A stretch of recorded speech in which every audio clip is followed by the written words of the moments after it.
Друзья, всем привет!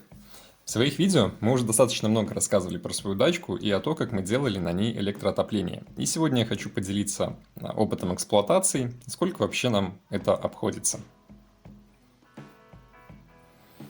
Итак, напомню, что делалось. А делалось очень много всего. Посмотреть можно полностью все, что мы делали, вот по этой ссылочке, которая будет сверху.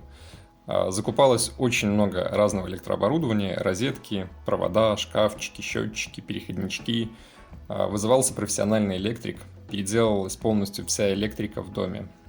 Мы ставили, уже выводили на улицу шкафчик со счетчиком. Раньше счетчик стоял в доме. Ставится два счетчика, подключается специальный тариф для отопления. При этом под отопление разводятся специальные розетки, и к ним уже подключается непосредственно отопительное оборудование. И еще бойлер, водонагреватель.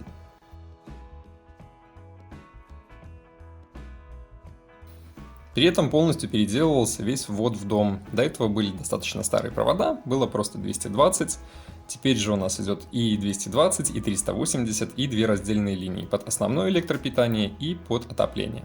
Напомню, там два абсолютно разных тарифа. На отопление у нас в Беларуси на данный момент примерно 4 копейки за киловатт. Что делалось в доме? В доме у нас получается кухонька примерно в 20 квадратных метров, в котором стоит два электроконвектора. При этом функционирует всего лишь один, и в режиме 1 киловатта. Этого вполне достаточно, чтобы поддерживать температуру как 15, так и 23 градуса внутри помещения. Ведь кухонька у нас построена из 25-го газоблока и утеплена. Вот что было сделано в санузле. Здесь у нас 3 розетки, одна осталась свободная, в дальнейшем мы планируем запитать от нее полотенцесушитель. Это тоже позволяет тариф в 4 копейки, так как это является электрооборудованием для отопления. И здесь у нас стоит полукиловаттный, именно киловаттный конвектор, но работает он в режиме полукиловатта, и этого вполне достаточно, чтобы полностью прогреть наш санузел, который примерно 3-4 квадратных метра. И стоит 80-литровый бойлер, который также подключен к этой же системе. Стиралка, конечно же, уже от обычной розетки. Ее сюда пускать нельзя.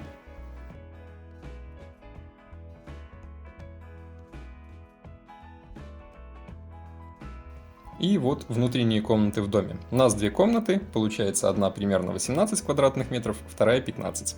И в них в обеих стоит по 2-киловаттному конвектору, который работает также в режиме киловатта.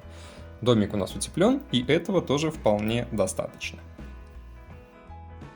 И вот пришла зима, и мы решили зимой съездить на дачку покушать шашлычка. Зима в этом году на самом деле достаточно дурацкая. Погода постоянно прыгает. То холодно, минус 10-15, то наоборот тепло, чуть ли не плюс 5. И снега то наваливает по колено, то все сразу же тает и превращается в жуткое грязное месиво. И как раз таки в один из таких дней мы решили съездить на дачу. Снеговик, к сожалению, не получился. Нагревается домик достаточно быстро. Мы постоянно поддерживаем в нем температуру в 15 градусов. И буквально за 4 часа до приезда я выставил в приложении 23 градуса. Мы приехали, а домик уже горячий.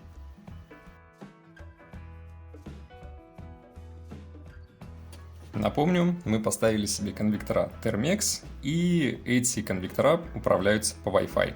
Все это подключено у нас к такой минимальной системе умного дома.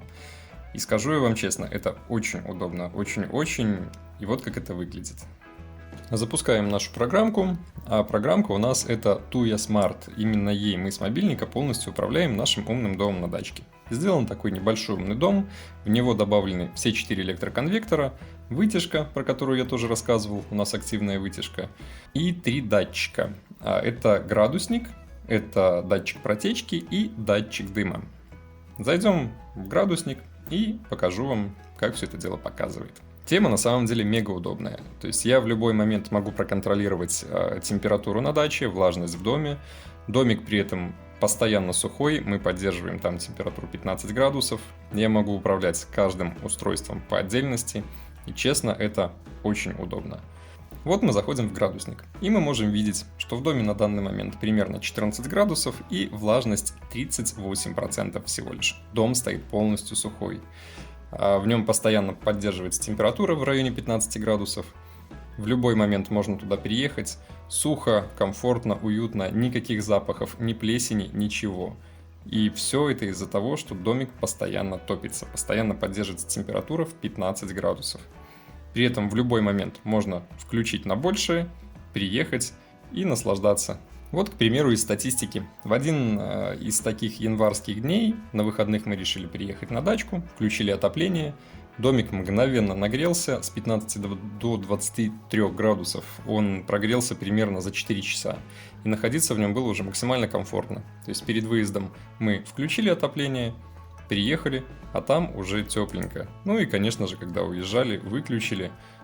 Домик остыл тоже буквально за полдня и дальше стал поддерживать свои 15 градусов.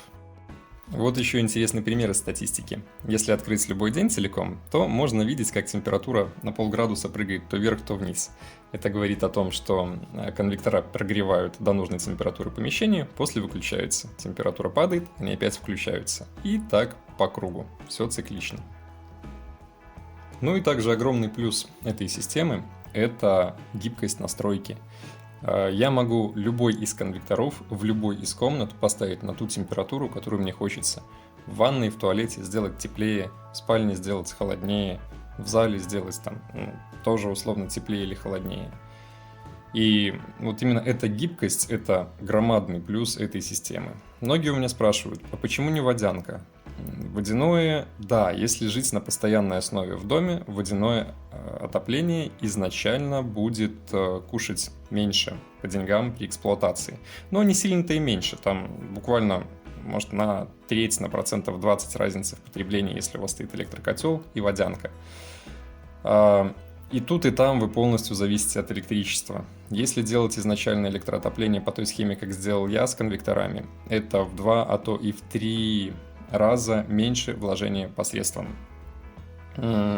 Изначально на оборудование конвектора стоит дешевле, чем котел, насосы, фильтра и куча разного рода трубопроводов. Все это стоит в 2, а то или в 3 раза дороже. А первоначальные затраты на прокладку электричества, счетчиков, подключение тарифов и так далее будет одно и то же. При этом в любой момент включил, выключил, никакого дополнительного запуска не нужно. Не нужно никакого обслуживания фильтров. Не нужно бояться о том, что система разморозится, что у вас вырубят электричество, дом условно за 2 дня остынет, на улице минус 20-30, у вас все позамерзало, лопнуло. Нет, здесь такого не произойдет. Очень быстрая и гибкая настройка. Вы в любой момент включили, нагрели помещение до того, как вам нужно, и выключили. Водяное отопление работает не так быстро, оно дольше нагревается, но и дольше остывает. Тут как только у вас пропало электричество, сразу начинает падать температура. Поэтому мы все-таки пришли для себя, что мы на постоянной основе на даче не живем. Называем мы ее дачей, но на самом деле это дом в деревне. И такого вот варианта по электроотоплению с конвекторами на наши 60 квадратных метров нам вполне достаточно. Поэтому не водянка. Что же касается расходов на само отопление. Поставили мы все это дело примерно в начале октября, сейчас февраль месяц, и уже накопилась какая-то статистика. На дачку в холодный период мы ездим редко, но все же, что получается? Пока была осень, для поддержания комфортной температуры в доме 15 градусов, чтобы он не плесневел, не сырел и так далее, потребление было в районе 200-300 киловатт. Как только ударила температура ниже 0, а то было и минус 10, и минус 20 у нас этой зимой, то потребление выросло для поддержания дома в состоянии 15 градусов примерно до 800-900 киловатт в месяц. Напомню, тариф у нас 4 копейки за киловатт, домик у нас находится в Республике Беларусь. И опять же, просто чтобы было понимание, если в холодный месяц мы тратим условно 1000 киловатт, то 1000 киловатт это 40 белорусских рублей, либо это примерно $16 США, либо это примерно 1200 российских рублей. Вот и считайте, дорого это или дешево для поддержания комфортной, хорошей обстановки в доме, чтобы он не плесневел, стоял постоянно сухой и в него было комфортно в любое время приехать и отдохнуть в нем.